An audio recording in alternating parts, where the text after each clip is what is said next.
Ladies and gentlemen, my name's Paul, and in this Gaming Intercom video we're going to be discussing and analysing tech news which, as usual, has popped up over the past 24 or so hours. We're going to be starting things out with Intel, specifically on the 300 series chipset. There has been an awful lot of discussion whether we would see backwards compatibility with the current existing 300 series boards, for example the Z370 and the so-called 9000 series from Intel. So the answer is yes, it does appear that we will see backwards compatibility with current existing boards and future processors. We'll get into exactly what those future processors are, but how do we know this? Well, it has actually popped up on a BIOS page for an MSI product. The MSI Z370 Godlike motherboard actually specifies that it does have support for next generation processors. So what exactly are those next generation CPUs? Well, fortunately, we do know a little bit about them, thanks to some previous leaks and rumors, plus Intel accidentally confirming and then subsequently removing confirmation of the existence of these CPUs. Now we have an awful lot of processors that have been confirmed by Intel, and they include the 9600K, which is a 6-core, 6-thread CPU, obviously no hyperthreading, a base clock of 3.7, a turbo clock up to 4.5. We also have the i5 9600, which is very similar to 9600K, but obviously multiplier locked. Clock speeds remain the same. You also have the same amount of cache between the two, 9 megabytes, and it also has a lower TDP of just 65 watts. We're actually hearing that the 9600K is going to retail at around the $250 US mark, which is not too shabby at all, at least in my opinion. And then, of course, you can keep going down the stack. For example, the i5 9400, which has a much lower clock speed. It runs at just 4.1 gigahertz and 2.9 for the base and turbo, respectively. Then the 9400T, 6-core, 6-thread again, 1.8 gigahertz and 3.4 gigahertz, respectively. And then we also have the i3 9100, which is a 4-core, 4-thread CPU.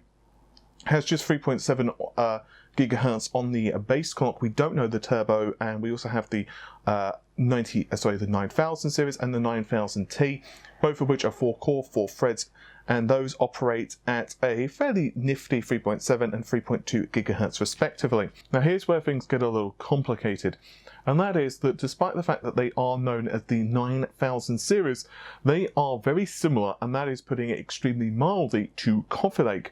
It is still built on the 14nm++ node, but we are looking at instead a clock speed increase. Now it's possible there are a few small architectural changes, much like how we saw between Zen and Zen Plus. This is not a rumor anywhere, this is just me simply giving Intel a benefit of the doubt because we have not got the processors yet.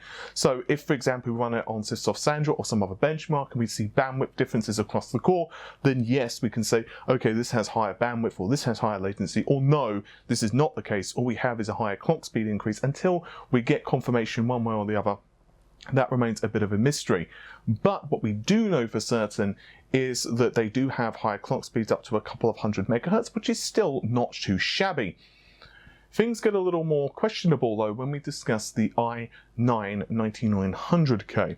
Now a couple of websites have said that it doesn't exist, which is pretty much a no, it does exist, at least from what we can tell from leaks. We've seen a couple of benchmarks which certainly hints its existence, running at around the 3 gigahertz mark for the latest one, and we've also seen it in leaked roadmaps as well. So the fact is this processor does exist, it's whether Intel decide to release it or not, and whether it is known as the 9900K. For all we know, it could be known as the Intel Cuckoo Edition, but still, whether it's an i9, an i7, the existence of an 8-core Coffee Lake is almost certain. Now the only question is, will existing Z370 and below boards, for example the B360s and so on, actually support the 8-core Coffee Lake? My personal opinion is most likely yes. And the reason I'm fairly confident, obviously I can't give you a definitive answer, is from what we understand, and the Z370 and the fabled Z390 chipset are essentially identical. They are just built on a different node. The PCHs are very similar to one another. We've discussed this a couple of times before, so I'm going to glaze over it in this video, but you can check out a video that we've discussed in the past. I'll try to remember to link it in the video description. If not, you can simply search Z390 on the channel. But the brief synopsis is that The Z390 chipset and the Z370 are essentially the same, just built on a different node, simply because Intel are basically pushing their 14nm refineries to the max right now. And furthermore, in terms of functionality difference, well, there's not that much. Most of it really comes down to extendable features which will be provided by companies like MediaTek and other third-party providers. So that would mean companies like MSI and ASUS and Gigabyte and whatever will need to say, hey, we want to add in this, we want to add in that. In other words, it will be an additional cost, which I'm not necessarily against. It will certainly mean that there is a larger swathe of different motherboards, and that's not necessarily a bad thing if it keeps costs down, and that is actually one of the reasons that we're hearing, because the cost of this thing is going to be more expensive. And word through the grapevine, if you recall, is that there was also going to be an X390 from AMD, but that was canned because of pricing reasons. Basically, AMD just did not think that the price of the motherboard and all of that would really fit within the mainstream sector. So in the end, they just decided to can it. Either way, I'm looking forward to what Intel are planning for the 8-core processor. Hopefully they can get it to good clock speeds. Hopefully it's a really good competitor to AMD, and obviously that might spur AMD to push forward the Zen 2 launch as fast as possible. In case you're wondering about Zen 2, just a quick reminder, the Ryzen 2000 series is based on Zen Plus, and Zen 2 will be the Ryzen 3000 series, which, just for a quick refresher, is going to be based on the 7nm process, and it will most likely debut first in the data center with EPYC. And now, while we're on the subject of Intel, let's discuss a very important acquisition that the company have made, and that is the company eASIC. So eASIC produces, well, ASICs, field programmable gate arrays. I'll get more into that in just a moment, but the two companies have had a working relationship. In fact, Intel have actually been using them to customize their Xeon processors since, I believe, 2015. And actually, FPGAs are rather interesting. You can essentially tweak them and alter them to do various different tasks. And of course, they're very synonymous now with emulators and emulated consoles, but they have many other uses. And when processors are very early in being taped out or additional features are being considered, then quite often chip manufacturers will actually use these type of things to kind of start the design off. And it will be very interesting now that we see Intel acquire this company, because obviously they have EMIB design as well. This is Intel pushing the fact that they are not just a chip manufacturer. It's very easy to say Intel and say, well, they produce the Pentium, they produce the i5, they produce whatever. But that's, of course, underselling the company. Much like if you were to say, well, Microsoft are just a, I don't know, the Windows company. Back in the day, it would be easy to say that Microsoft was synonymous with Windows and Office. Most people would have definitely agreed with that. But of course, they still had gaming. Now they've got the Xbox, they've got Azure, they've got goodness knows what else. And, well, Intel are doing the same. They're getting into big data, they're pushing storage and other such technologies.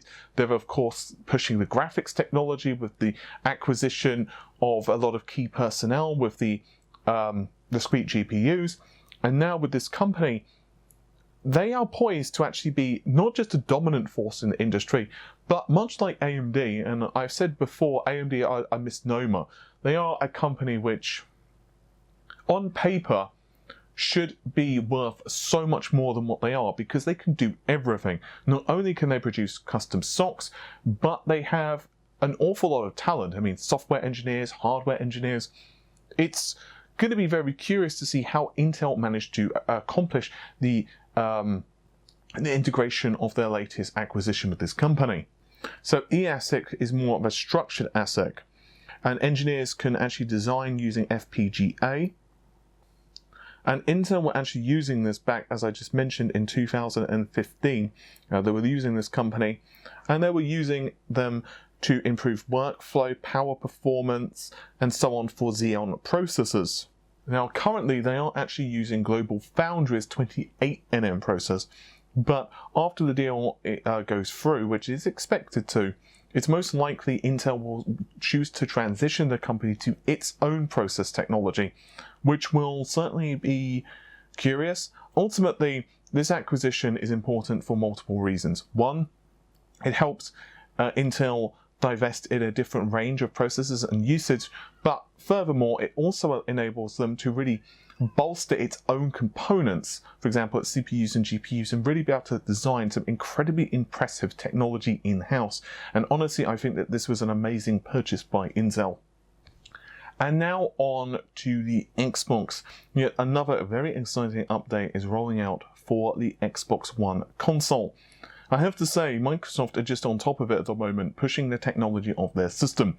While it's fair to say that most likely they won't catch up Sony in terms of raw sales figures, one thing is abundantly clear: they are very much invested in keeping users who currently have the Xbox system as engaged as possible. And the second thing, which is abundantly clear, is they are certainly looking to demonstrate that they are in the Xbox for the long haul. They are looking to add as many features as possible and are laying the foundations for the next generation of consoles. One of the cool things they've just added is Xbox One Dolby Vision HDR. While Microsoft currently embraces HDR10 across the Xbox One X and Xbox One S, this will enable an even greater pool of content to more users. Xbox Inside Head Bradley Rossetti has confirmed to CNET that we will see 4K HDR Dolby Vision discs compatible with an update for all users this fall. So how much better is Dolby Vision compared to standard HDR10? Well, HDR10